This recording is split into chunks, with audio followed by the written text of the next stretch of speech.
Hello students, modern physics lecture number 8 matter waves और photo electric effect. तो matter waves और photo electric effect numericals कर रहे थे लास्ट में सॉल्यूशन। लास्ट क्लास में भी आज भी न्यूमेरिकल्स करते हैं और दोनों से ध्यान रखें, आपके पास बेसिक क्वेश्चंस आते हैं या तो कंसेप्ट बेसिस पे आते हैं, ग्राफ से रिलेटेड क्वेश्चन आते हैं, या आपकी जो डी ब्रोगली वेवलेंथ है, फोटोन की वेवलेंथ है, एनर्जी के इक्वेशंस के क्वेश्चन आते हैं। ठीक है ना। तो ज़्यादा इसमें कंसेप्चुअल बेसिस क्वेश्चन मिलेंगे आपको कि कंसेप्ट अगर आपको ध्यान है तो कोई प्रॉब्लम नहीं आती है। ठीक है। अगर मान लो लेंथी क्वेश्चन आता है फिर वो आपके पास पूरे फॉर्मेट से और जो आपके पास लिखे हुए थे फॉर्मूले उन्हीं से होता है। ठीक है। लास्ट क्वेश्चन जो सोल्व किया था वो अधूरा रह गया, तो उसको कंटिन्यू करते हैं। आपको क्या दे रखा था कि एक फोटोन है और एक इलेक्ट्रॉन है, दोनों की जो वेवलेंथ है वो क्या है, सेम है। डी ब्रोगली वेवलेंथ किसके लिए होगी, इलेक्ट्रॉन के लिए, और फोटोन है उसकी वेवलेंथ, दोनों की वेवलेंथ सेम है। तो आपको एनर्जी का रेशो निकालना था, एनर्जी ऑफ फोटोन, ठीक है, और एनर्जी ऑफ इलेक्ट्रॉन का रेशो चाहिए आपको। तो जैसे बताया था कि फोटोन के लिए जो एनर्जी इक्वेशन लिखी जाती है, वेवलेंथ लिखी जाती है, उसका एक स्टैंडर्ड फॉर्मेट है, और मेटल पार्टिकल्स के लिए डी ब्रोगली वेवलेंथ लिखी जाती है। ध्यान रखें। तो अगर मैं इलेक्ट्रॉन की बात करता हूँ तो इलेक्ट्रॉन की जो आप जो वेवलेंथ लिखोगे डी ब्रोगली, वो क्या होती थी, lambda is equal to H upon P, यानी कि एम वी। ठीक है, ये था। और इसको किस फॉर्म में लिखा था, H upon under root 2m के का मतलब काइनेटिक एनर्जी। तो यहाँ पर इसकी एनर्जी दे रखी है आपको अंडर रूट 2m के की जगह ई इलेक्ट्रॉन। ठीक है। और फोटोन की बात करते तो फोटोन के लिए ई बराबर क्या होता है, H C by lambda, H C by lambda. ठीक है क्या। तो यहाँ से लेमडा निकाले तो क्या होगा, H C upon E P, energy of photon. तो दोनों वेवलेंथ बराबर है आपके पास, तो क्या लिखोगे, लेमडा फोटोन और lambda electron, lambda photon equal to lambda electron. तो फोटोन की तो है आपके पास H C upon E P should be equal to lambda electron H upon under root 2m E electron under root में। ठीक है। तो ये कैंसिल आउट हो गया आपके पास, एच से एच कैंसिल आउट। अब देखो रेशो निकालें तो आपके पास बच गया सी अपॉन ई पी, ठीक है, is equal to 1 upon under root 2m E. दोनों तरफ स्क्वायर करोगे तो आपके पास इक्वेशन आएगी C square upon E P square is equal to 1 upon 2m E. ठीक है। तो आपके जो चार ऑप्शन थे उसमें m की वैल्यू नहीं गिवन थी, जो आपके चार ऑप्शन थे रेशो थे। तो यहाँ पे m को एलिमिनेट करें तो आप जानते हैं m की वैल्यू यानी कि energy of photon, sorry electron, यानी कि हाफ एम वी स्क्वायर जो लिखी जाती थी। ठीक है क्या, जो हाफ एम वी स्क्वायर लिखी जाती थी, ये होगी आपके पास। तो यहाँ से m की वैल्यू निकाले अपन, तो m की वैल्यू हो जाएगी 2 divide by V square. V क्या है, जहाँ पर वेलोसिटी, और सी क्या है, स्पीड ऑफ लाइट। तो यहाँ पर वैल्यू पुट करो तो आपके पास हो जाएगा C square upon E P square is equal to 1 upon 2, यहाँ पे m की वैल्यू है 2 E electron upon V square into energy of electron. ठीक है। तो हो जाएगा ई स्क्वायर। तो आपके पास क्या हो जाएगा equation, C square upon E P square is equal to V square upon 4e square. ठीक है क्या। तो रेशो निकालना अपने को ई पी अपॉन ई, तो इसको उधर ले जाते हैं, तो यानी कि E P upon E square बराबर क्या हो जाएगा, सी स्क्वायर यानी कि 4c square upon V square. तो रेशो आ गया आपके पास ए पी अपॉन ई सी का 2c by we, 2c by we. ठीक है, ये आपका आंसर हो गया। ठीक है। जिस फॉर्मेट में आपको ऑप्शन गिवन है उसी फॉर्मेट में सोल्व करना है। कन्वर्जन आप कर ही सकते हो, जिस डेटा की रिक्वायरमेंट नहीं है उसको एलिमिनेट करने की कोशिश करें। ठीक है क्या। अब देखो ग्राफ से रिलेटेड देखते हैं क्वेश्चन, इसमें ग्राफ से रिलेटेड या किस टाइप के न्यूमेरिकल्स आते हैं और देखते हैं।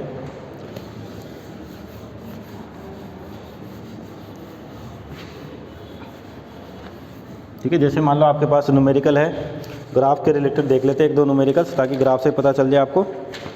कि सपोज करिए आपको एक एक्सपेरिमेंटल डेटा दे रखा है ना, और उस एक्सपेरिमेंटल डेटा के अकॉर्डिंग आपका ग्राफ दे रखा है। ठीक है, उसको बना लेते हैं ग्राफ को।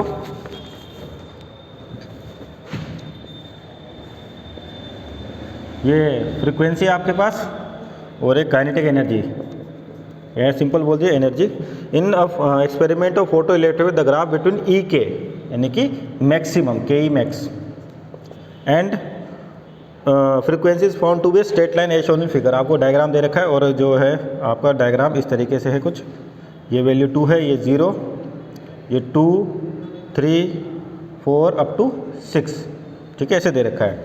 और ये एनर्जी 0, यहाँ पे आपके पास इसके कॉरस्पॉन्डिंग आपके पास एनर्जी है 2.4, ठीक है। और किस में है ये एनर्जी? 10 टू पावर -15 जूल के अंदर। ध्यान रखना, क्योंकि इलेक्ट्रॉन वोल्ट भी होता है आपके पास, और जो गिवन डेटा है वो किस में है? जूल के। तो जो भी एनर्जी होगी वो काइनेटिक एनर्जी इनटू, ठीक है, मान लो एनर्जी को ई लिख दिया मैंने, 10 की पावर -15 जूल, इस तरीके से है, ठीक है। तो आपको threshold frequency and Planck constant according to graph, तो थ्रेशोल्ड फ्रीक्वेंसी निकालनी और प्लैंक्स कांस्टेंट निकालना, जो ग्राफ आपको दे रखा है, ठीक है क्या। अब देखो, थ्रेशोल्ड फ्रीक्वेंसी मतलब जहाँ पर आपके पास इजेक्शन शुरू हो जाए वो निकालना है। दूसरा है प्लैंक कांस्टेंट, एच की वैल्यू। तो अगर आप इसकी इक्वेशन को देखें कि काइनेटिक एनर्जी वर्सेस फ्रीक्वेंसी यानी कि एफ, जो आपने एफ पढ़ा है तो एफ लिख लो। तो जानते हो कि के ई मैक्स जो होती है आपके पास एच एफ -5 का मतलब वर्क फंक्शन।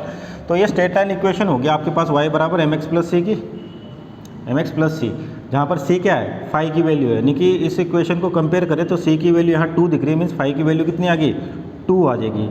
और एक और चीज़, फाई की वैल्यू 2 है तो फाई का मतलब क्या होता है? h into F note, h into F note, जो एफ नोट क्या आपके पास थ्रेशोल्ड फ्रिक्वेंसी है, ठीक है क्या। तो यहाँ से अगर आप वैल्यूज़ निकालें और न्यूमेरिकल डेटा को पुट करें तो आपके पास क्या हो जाएगा? जो वैल्यूज़ है वो गिवन होंगी, ठीक है क्या। वैल्यूज़ पुट करिए और आपका आंसर आ जाएगा। तो यहाँ से फाई की वैल्यू, एच की वैल्यू है से आपके पास फाई नोट आ जाएगा यहाँ से, ठीक है क्या, 2/h, ठीक है। और अपने को प्लैंक कांस्टेंट की वैल्यू भी निकालनी है। तो प्लैंक कांस्टेंट की वैल्यू कैसे निकालोगे? डायरेक्ट देखो यहाँ से, जो आप देखोगे कि आपके पास फ्रीक्वेंसी का ग्राफ दे रखा है, ठीक है। मैक्सिमम काइनेटिक एनर्जी कितनी है? 2.4, ठीक है। वर्क फंक्शन आपके पास कितना है? 2, ठीक। और h और f कितना है यहाँ पे? मैक्सिमम के कोरस्पॉन्डिंग 6। तो यहाँ पर वैल्यू पुट करिए तो यहाँ से h की वैल्यू आ जाएगी आपके पास, और h की वैल्यू आने के बाद यहाँ पर पुट करोगे तो आपके पास थ्रेशोल्ड फ्रीक्वेंसी आ जाएगी, ठीक है ना। तो ग्राफ से रिलेटेड क्वेश्चन ध्यान रखें, ग्राफ इंपॉर्टेंट है आपके पास, ठीक है ना। अगर आप ग्राफ सोल्व कर पाते हो तो ये इक्वेशंस ही होते हैं, डायरेक्ट उसमें वैल्यूज़ पुट करिए और आपका आंसर आ जाएगा, ठीक है क्या। मान लीजिए एक और न्यूमेरिकल देखते हैं। सपोज करिए आपके पास दे रखा है जैसे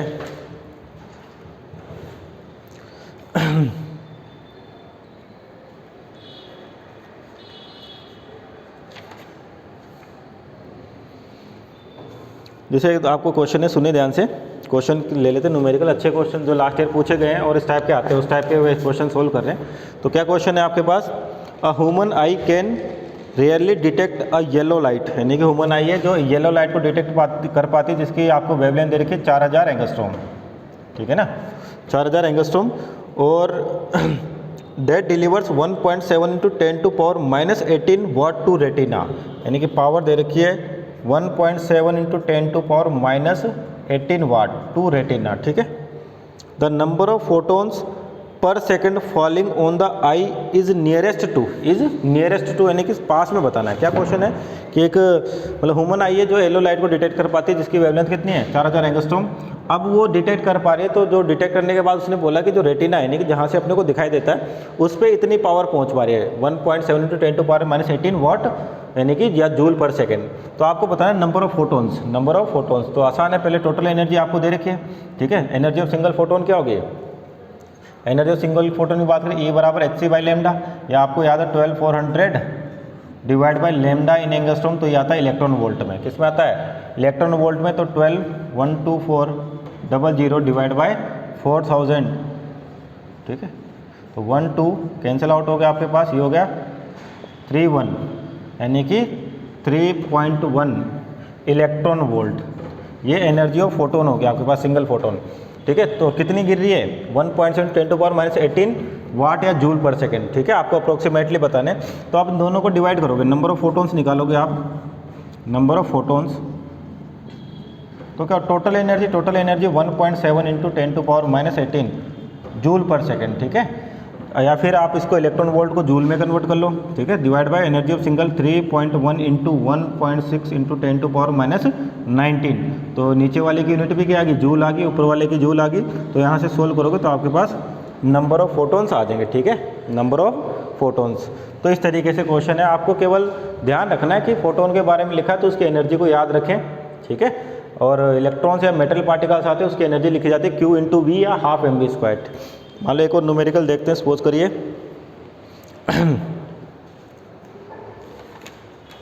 जैसे क्वेश्चन है लिखवा देते हैं आपको।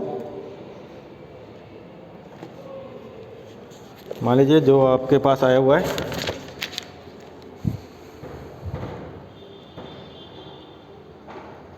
ठीक है, क्या क्वेश्चन है? An electron is accelerated through potential difference of 200 volt if E by m for electron be 1.6 into 10 to power 11 coulomb per kg, the velocity acquired by the electron will be, the velocity acquired by the electron will be. तो देखो इधर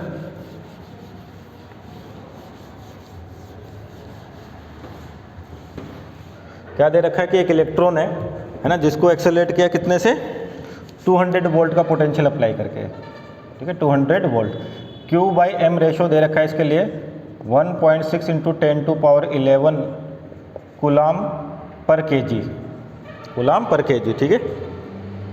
आपको बताना है कि velocity acquired by the electron, तो electron कितनी velocity लेगा? आसान क्वेश्चन है। अभी जस्ट बताया आपको कि क्या होता है, जो एनर्जी आप देते हो Q इंटू वी, ये किस में कन्वर्ट हो जाती है? हाफ एम वी स्क्वायर में। तो आपको वी निकालना, फिर आसान क्वेश्चन है, डायरेक्ट ही आप कर सकते हैं इसको। कोई दूसरा न्यूमेरिकल देखते हैं, ठीक है। क्वेश्चन लास्ट ईयर पूछे गए क्वेश्चन हैं, इजी क्वेश्चंस भी आते हैं, कुछ कंसेप्चुअल भी आते हैं। ऐसा नहीं कि आपसे किसी क्वेश्चन नहीं आते, कि डायरेक्ट अगर आपको कंसेप्ट याद है, फॉर्मूले याद है, तो आप डायरेक्ट कर सकते हो, ठीक है। जैसे मान लीजिए आपके पास ले लेते हैं एक और क्वेश्चन,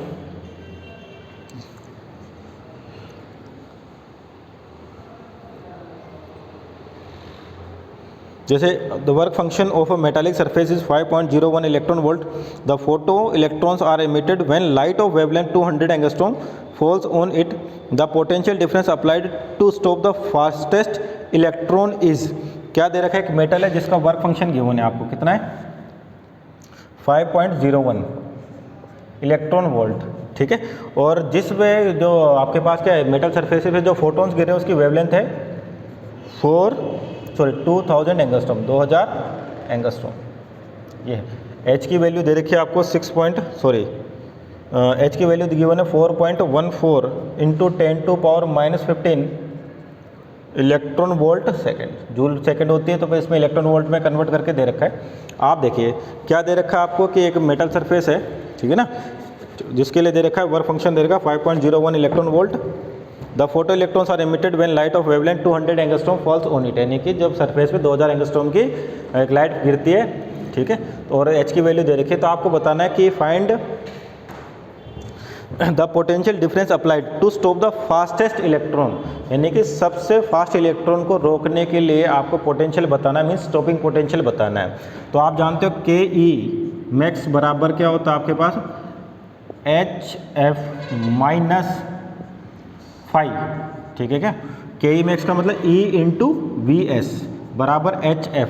एच की वैल्यू जो देखो इलेक्ट्रॉन वोल्ट में गिवन है आपके पास 4.14 इंटू 10 टू पावर -15, और एफ को क्या लिखते हो? सी बाई लेमडा। सी की वैल्यू कितनी आपके पास? 3 into 10 to power 8 divide by lambda है 5000 एंगस्ट्रॉम, ठीक है, 2000 एंगस्ट्रॉम, तो 2000, ठीक। अब एक और चीज़ ध्यान रख सुने कि जब आप जैसे के ई मैक्स एच एफ और फाई की वैल्यू भी इलेक्ट्रॉन वोल्ट में है, और जो आप ई बराबर एच सी बाई लेमडा निकालोगे, एच सी बाई लेमडा या तो 12400 डिवाइड बाई लेमडा ये लिखोगे, है ना, तो आपका जो ई आएगा, ये ई दिख रहा है आपको पास एनर्जी ऑफ फोटोन, ये इलेक्ट्रॉन वोल्ट में चलता है, ठीक है। ध्यान रखना, क्योंकि यहाँ पर आप देखो 3 इंटू 10 टू पावर 8 मीटर पर सेकंड लिखोगे, तो इसकी यूनिट तो मीटर पर सेकंड में आ रही है आपके पास, है ना। पर दूसरा सिस्टम और अपन जो लेमडा ले रहे 2000 एंगस्ट्रॉम, तो या तो इसको भी मीटर पर सेकंड में मीटर में कन्वर्ट करो और इसको जूल में कन्वर्ट करो, ठीक है। या इससे अच्छा है कि आप डायरेक्ट क्या करो, ई बराबर एच सी बाई लेमडा है सही, उसकी वैल्यू आपको 12400 इलेक्ट्रॉन वोल्ट होती है, क्योंकि जब एच को इलेक्ट्रॉन वोल्ट पर सेकंड इलेक्ट्रॉन वोल्ट सेकंड में कन्वर्ट करेंगे तभी ये वैल्यूज आती है। तो आप डायरेक्ट क्या करो 12400, है ना, डिवाइड बाय लेमडा। लेमडा कितना आपके पास? 2000 एंगस्ट्रॉम। तो आप जो इसको सोल्व करोगे तो आपका जो आंसर आएगा वो किस में आएगा? इलेक्ट्रॉन वोल्ट में आएगा, -5.01 इलेक्ट्रॉन वोल्ट। यहाँ से आप वी एस निकाल लो, ठीक है, कितना आ जाएगा?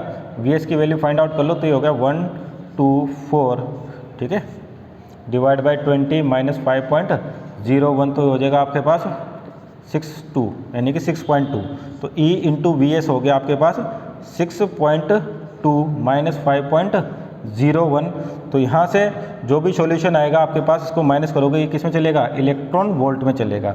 तो यहाँ से ई से ही कैंसिल आउट हो जाएगा, तो वी एस की वैल्यू आ जाएगी आपके पास 6.2 -5.01, यानी कि ये स्टॉपिंग पोटेंशियल आपका आंसर हो जाएगा। ठीक है, और इसकी यूनिट क्या होगी, वोल्ट, क्योंकि इलेक्ट्रॉन से इलेक्ट्रॉन कैंसिल आउट हो गया। ठीक है, तो इस चीज़ का ध्यान रखना है कि आप जब डेटा लेते हो और जो एनर्जी की वैल्यूज़ लिखते हो, है ना, तो यहाँ जूल और इलेक्ट्रॉन वोल्ट का ध्यान रखें, क्योंकि आपके पास जूल और इलेक्ट्रॉन वोल्ट में कन्वर्जन करना पड़ता है। जैसे यहाँ पर आपको एच की वैल्यू दे रखी थी, तो आप एच की वैल्यू पुट करते हो और सी की वैल्यू पुट करते हो। सी मीटर पर सेकंड में चल रहा होता है, लैम्डा किस में चलता होता है, मीटर में।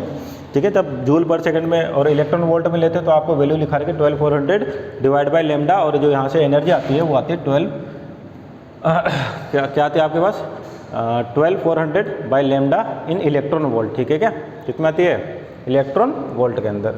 ठीक है, नेक्स्ट क्वेश्चन देखिए, आपके पास नेक्स्ट क्वेश्चन है, मान लीजिए क्या दे रखा है, when a metallic surface is illuminated by light of frequency 8 × 10⁻14 hertz, photo electrons of maximum energy 0.5 electron volts is emitted. When the same surface is illuminated by light of 12 × 10⁻14 hertz, photo electron of maximum energy 2 electron volt is emitted, the work function is. आसान question है। देखो क्या दे रखा है कि कोई surface है, उसको मान लो पहली फ्रीक्वेंसी दे रखी है आपके पास 8 × 10⁻14 हर्ट्ज, 8 × 10⁻14 हर्ट्ज। जब ये फ्रीक्वेंसी इंसिडेंट की जाती है तो जो एनर्जी मिलती है मैक्सिमम काइनेटिक एनर्जी, वो है आपके पास 0.5 इलेक्ट्रॉन वोल्ट। कितनी मिल रही है, 0.5 इलेक्ट्रॉन वोल्ट। ठीक है क्या, अब मान लो उसी सरफेस को दूसरी लाइट से इंसिडेंट करते हैं, दूसरी फ्रीक्वेंसी का फोटोन जो दे रखा है 12 × 10⁻14 हर्ट्ज। ठीक है क्या, तो आपको जो मैक्सिमम काइनेटिक एनर्जी है वो मिलती है, कितनी दे रखी है आपके पास 2 इलेक्ट्रॉन वोल्ट, 2 इलेक्ट्रॉन वोल्ट। तो आपको वर्क फंक्शन निकालना है फाई। तो खैर दो इक्वेशन वो बन गया, आपका डायरेक्ट आंसर आ जाएगा। ठीक है, दिख रहा है सही। तो यहाँ से करना क्या, आपके पास दो इक्वेशन, दो फ्रीक्वेंसी दे रखी है, दो इक्वेशन बनाइए तो आपका आंसर डायरेक्ट आ जाएगा। क्या दे रखा है कि पहली बार तो जो सरफेस है उसको फर्स्ट फ्रीक्वेंसी F1 से एलिमिनेट किया, यानी कि इस फ्रीक्वेंसी के फोटोन गिराए तो मैक्सिमम काइनेटिक एनर्जी ये मिलती है आपको। जब ये फ्रीक्वेंसी का फोटोन गिराया उसी सरफेस पे तो मैक्सिमम काइनेटिक एनर्जी मिलती है। तो अगर मैं सोल्व करूँ काइनेटिक एनर्जी इक्वेशन लिखूँ, Kmax = H × F। ठीक है, H × F -5। ठीक है, पहले की बात करें तो पहले कितनी है 0.5। ठीक है, बराबर H × F, F कितनी फ्रीक्वेंसी कितनी 8 × 10⁻14 हर्ट्ज। ठीक है क्या, -5। सेकेंड है आपके पास कौन सी एनर्जी 2 इलेक्ट्रॉन वोल्ट। ठीक है, बराबर H × F, F की वैल्यू 12 × 10⁻14 -5। तो ये फर्स्ट इक्वेशन होगी, ये सेकंड इक्वेशन होगी। इन दोनों को सोल्व करो तो आपके पास क्या आ जाएगा, डायरेक्ट आंसर आ जाएगा।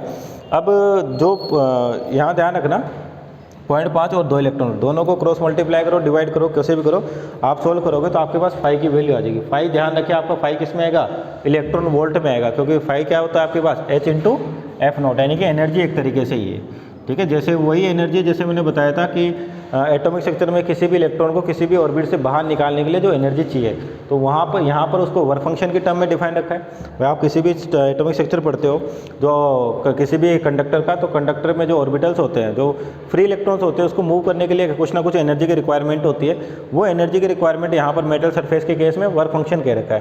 तो इन दोनों इक्वेशन को सोल्व करो आप, तो आपके आंसर आ जाएंगे डायरेक्टली। ठीक है क्या, है ना। नेक्स्ट देखिए आपके पास क्वेश्चन है, ठीक है, दो इक्वेशन है, दोनों को सोल्व करना है और कुछ नहीं है। ठीक है, अब मान लीजिए नेक्स्ट इक्वेशन है आपके पास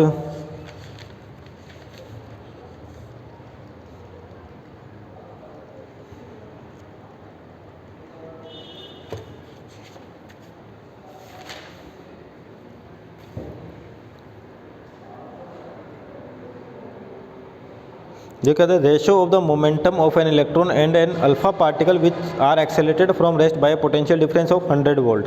क्या दे रखा है, रेशो ऑफ मोमेंटम निकालना है आपको, किसका, एक इलेक्ट्रॉन है और एक अल्फा पार्टिकल है, दोनों को 100 वोल्ट से क्या किया, एक्सेलेरेट किया गया। देखिए क्या है आपके पास, एक अल्फा पार्टिकल है यानी कि हीलियम न्यूक्लियस, और एक इलेक्ट्रॉन है। ठीक है, इलेक्ट्रॉन है, एक अल्फा पार्टिकल है और एक इलेक्ट्रॉन है। ठीक है,